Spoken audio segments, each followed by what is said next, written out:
you beautiful gods and goddesses. This is Tawanda Van, Celestial Earth Goddess, and today I want to talk about what integration was supposed to do and what it actually did. Now, those of us living in the 21st century all know that integration was not the best way for black people to become empowered. And most of us feel that we should separate in order to have true empowerment. And we go back to pre-integration. But what we don't realize is not all that time in segregation was great, especially in the South. When we think about segregation, we usually think about Rosewood, Black Wall Street, which was in Oklahoma, Miami before they kicked those people off their land and put all them damn roads there, or New York, for instance, where black natives thrived, but that's now Central Park because they kicked their asses out. Okay, or Harlem Renaissance, for instance. You know, those were times in the 20th century where black people were thriving communities, and also in the 19th century. But what we don't realize is most of the U.S. in particular was not like that. Again, especially in the South. Ask any person who's 60 and older how it was, especially during the time Martin Luther King was pushing segregation. We were living in poverty. We didn't have access to quality resources. We had businesses, but they couldn't profit like they were supposed to because most of the people in the neighborhood were poor. And, you know, we weren't, supposedly when Thurgood Marshall took the case to court in the 50s, it became a separate but equal situation. But we were never equal during that time of separation.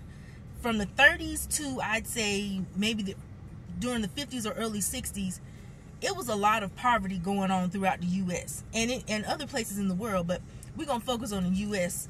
So when Martin Luther King and other people were proponents for integration, it had nothing to do with wanting to be around white people or loving white people. They just wanted to be able to have decent lives. They wanted to be able to walk down any street without worrying about if some white person was going to come out and terrorize them. They wanted to be able to go to school where they had quality books and get a valuable education, or, hey, not have to worry about being on a certain part of town at a certain time. You know, and if you know those sundown towns where if you basically was there after dark, you were subjected to all kinds of torture from white people, rape, murder, just harassment, whatever the case was. And a lot of black people who lived in segregated areas, well, everybody was in segregated areas, but people who lived on the black side of town, they had to go to the white side of town to get damn jobs because it wasn't a lot of jobs available where they were. And it wasn't really segregated because white people could go to their neighborhoods whenever they felt like it, although black people couldn't go where they wanted to go. My mom told me a story one time because she was born in 56. So she was a child of the 50s and 60s. Her and her friends were walking home, and I guess they just happened to go through a white neighborhood. A grown-ass white man told these children, "Nigga, go back where you came from. You don't belong there." And all they were doing was walking home. Weren't bothering nobody, was minding their business, because contrary to how society tries to show us, our parents taught us right from wrong. And our parents had no problems disciplining us when we did wrong. But you know, white people during the 90s, they turned beating children into child abuse. So that's where we really get that spanking child cause child abuse from white people. They made it a law because they didn't want black people to properly discipline their children. That's why that came about. But anyway, that's another story. So when Martin Luther King and people like him were pushing for integration, it ain't had nothing to do with white people. They weren't caping for white people. They didn't love no fucking white people. They just wanted to be able to have their own people have decent lives and have quality resources. Because we didn't have no quality resources in our neighborhood. They made sure of that. They made sure we had the bottom of the barrel shit, especially in the South. Like I said, ask any person 60 and older from the South and they will tell you how fucked up it could be during that time. Now, mind you, because we're resourceful people and very intelligent people, we were able to do our best to survive. But, you know, at some point you get tired of fucking surviving. You want to live, you want to thrive. So that's what that was about. Now, what we did not realize was, once integration passed, that did not change the mindset of white people. Their nature and our nature is totally different. And you can see that. The only thing the law forced them to do was to tolerate us. And as we all know, when you tolerate somebody, you still apt to mistreat them because you don't like them. And it doesn't matter if you have an intelligent reason for not liking them. You know, you just don't, and you gonna mistreat them either subconsciously or consciously because you don't give a fuck about them. So that's basically what happened during integration. Yeah, we were able to go to better schools, but we was going to those schools where white people were, and white people were terrorizing people and harassing them.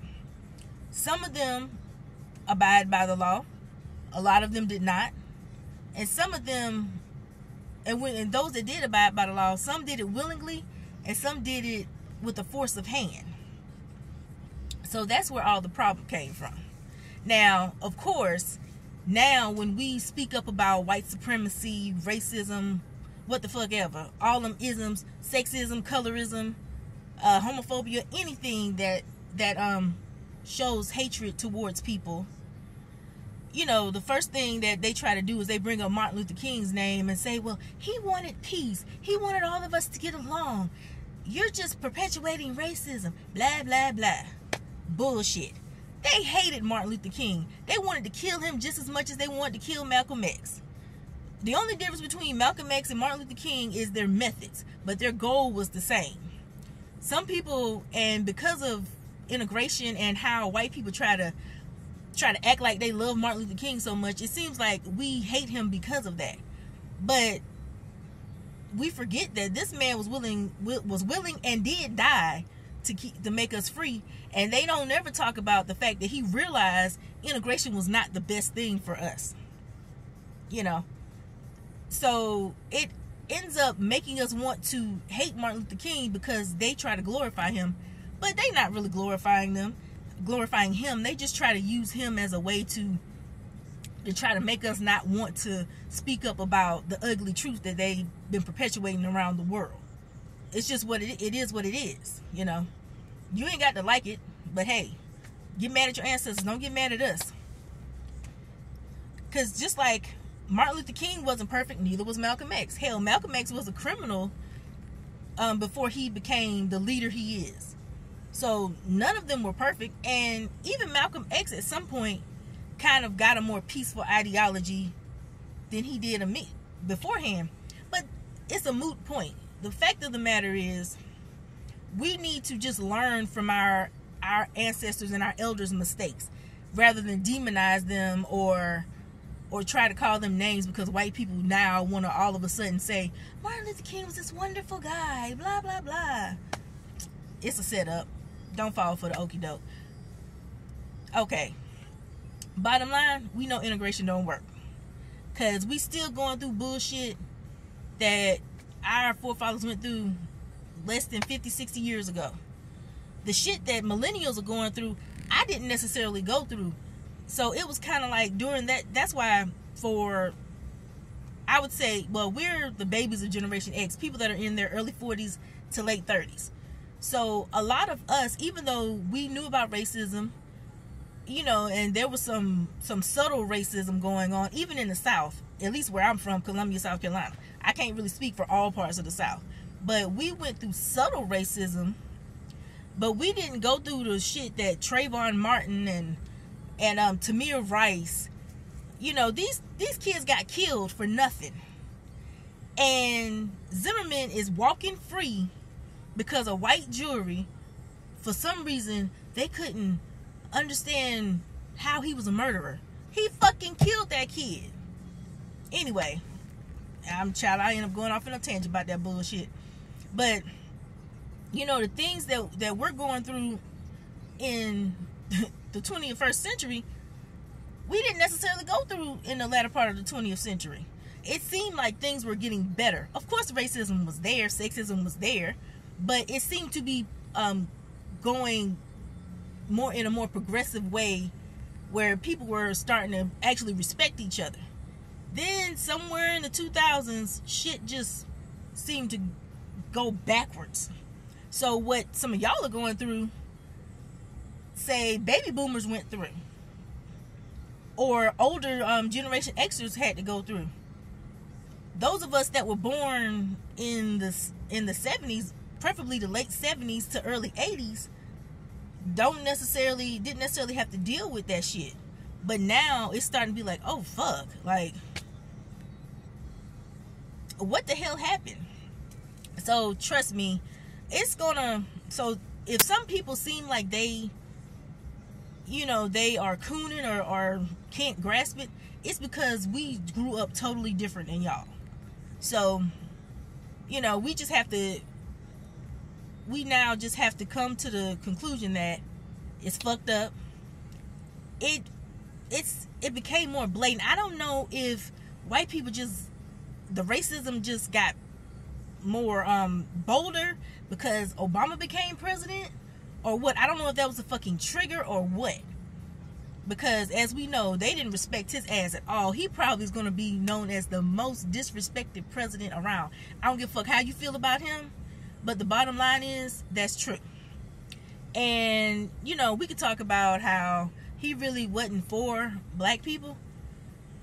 But the bottom line is, we all know the president is the figurehead. And in politics, money talks. That's why Latinos and Hispanics got their stuff taken care of, because they all got together, put their money up. That's why their issues got heard. We didn't do that, you know. And a lot of us don't even want to deal with politics because we feel like it's not going to do any good, but it's evidence that it did. Money talks in politics, you know, because my mother deals in a political party herself. It's oh gosh, I can't think of it right now, but it is not. It's like a third party. It's not a Democrat or Republican or anything like that. And you know how they treat third parties, you know. But the bottom line is, we know what we got to do. We know what didn't work, and we know what did work. We need to do what worked. And it seems to me the only thing we had missing during that time is a proper defense system. So however we do it, whatever we do, we have to make sure we can defend our freedom so it can be permanent this time. So white supremacy won't be able to come and destroy what we do. Okay, I think that's enough for today. Oh, I'll be back probably later this week. Something on a more positive note. But I just finally had to get that shit off my chest, because, you know. All right, beautiful people. Until next time, you beautiful gods and goddesses, I bid you adieu.